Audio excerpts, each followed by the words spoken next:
Pero hay otra corriente de calvinistas que se llevó al extremo, que se llama hipercalvinismo, que enseña que Dios escogió a unos para el cielo y a otros para el infierno.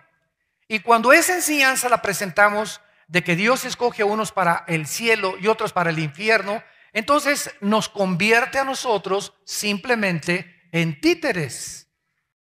Bienvenidos una vez más.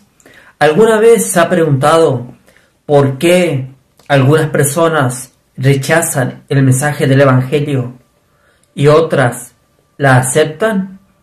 Y es que en diferentes ocasiones, cuando salimos a predicar la palabra de Dios, ocurre que la persona de forma inmediata, al escuchar el mensaje de salvación, ya acepta a Jesucristo como su Señor y Salvador. Pero hay otras personas que se les predica y termina su vida y no recibe a Jesucristo como su Señor y Salvador. Pero hay personas que también se les predica durante mucho tiempo y al final de su vida termina recibiendo a Jesucristo como su Señor y Salvador. Pero aquí la incógnita o la pregunta que nos podemos hacer es: ¿por qué algunas personas de forma inmediata aceptan a Jesucristo como su Señor y Salvador y otras personas tardan más? ¿Será que es porque es algo arbitrario de parte de Dios?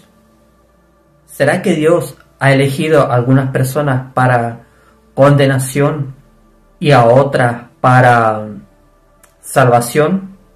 Bueno, a partir de las palabras de Armando Alducin, estaremos analizando si esto es así o no. Así que a continuación, oigamos a Armando Alducin. Cuando venimos a la Biblia, santos de Dios, siempre vamos a encontrar, la mayor parte de las veces, dos corrientes. Por ejemplo, actualmente se conoce una corriente como la de los calvinistas, que proviene de las enseñanzas de un grande, es de mis héroes favoritos, Juan Calvino. Otra viene, ¿verdad?, de los arminianos, de Jacobo Arminio. Calvino enseñó la predestinación, Arminio que se pierde la salvación. Pero hay otra corriente de calvinistas que se llevó al extremo, que se llama hipercalvinismo, que enseña que Dios escogió a unos para el cielo y a otros para el infierno. Y cuando esa enseñanza la presentamos de que Dios escoge a unos para el cielo y otros para el infierno, entonces nos convierte a nosotros simplemente en títeres. O sea, si yo no tengo la voluntad ni la facultad de determinar y escoger cielo o infierno, ¿por qué se nos ofrece de esa manera? Escoge hoy a quién quieres servir, porque de tal manera amó Dios al mundo para que cualquiera que en él crea. Y esta es la condenación, que los hombres amaron más las tinieblas. Si no hubiera libre albedrío y la voluntad humana, el juicio final sería un circo, porque entonces Dios no tendría ninguna base, ya que fuimos determinados para el cielo o para el infierno. Ahora, aunque es verdad que existe la predestinación, dice Efesios 1, que fuimos predestinados para ser adoptados conforme al Hijo de Dios, etcétera, etcétera, antes de la predestinación, o Romanos 8:29, existe el preconocimiento de Dios. Si me van siguiendo con mucho cuidado. Entonces Dios sabe y sabía quiénes se van a condenar. Dios sabe desde antes de que nazcas si te vas a ir al cielo o te vas a ir al infierno. Pero precisamente por el libre albedrío, si Judas, como un ejemplo, que estaba escrito que Judas iba a traicionar a Cristo, en el día del juicio, Judas le va a hablar a sus abogados para que lo defiendan y le van a decir: oye Dios, pero si tú le escogiste a Judas para que fuera el que traicionara a tu hijo, ¿cómo lo puedes condenar? Tú escogiste que se fuera al infierno para traicionar a tu hijo y salvar a la humanidad. Entonces Dios le va a contestar a Judas, ¿verdad? ¿Sabes una cosa, Judas? Yo sabía que tú ibas a traicionar a mi hijo. Y como yo lo sabía con anticipación, escribí lo que tú ibas a hacer antes de que tú nacieras.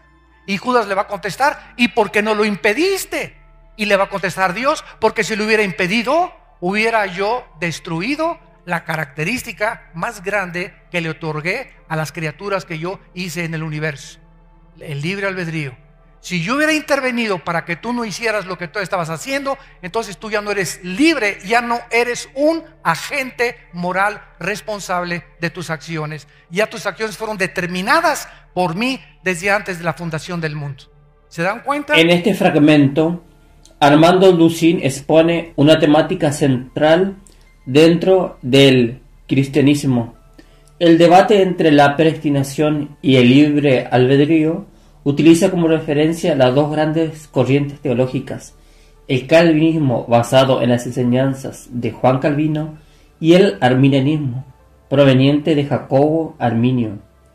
Alducin explica que dentro del calvinismo surgió un extremo denominado hipercalvinismo, el cual sostiene que Dios escogió desde la eternidad a unos para ser salvos y a otros para condenarse.